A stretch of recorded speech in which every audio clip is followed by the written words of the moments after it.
Kepada mahasiswa anak Johor, jangan scroll dulu.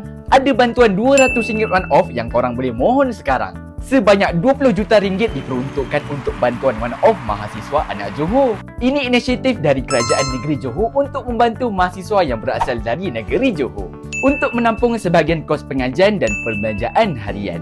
Bantuan one-off macam ni terbuka kepada semua mahasiswa yang melanjutkan pengajian di institusi yang diiktiraf tanpa mengira latar belakang keluarga pun.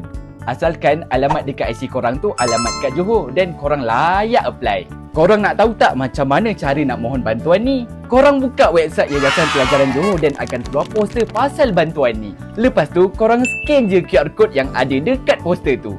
Isi maklumat peribadi dan juga maklumat pengajian. Dan last sekali, upload untuk submit permohonan korang. Mudah je kan?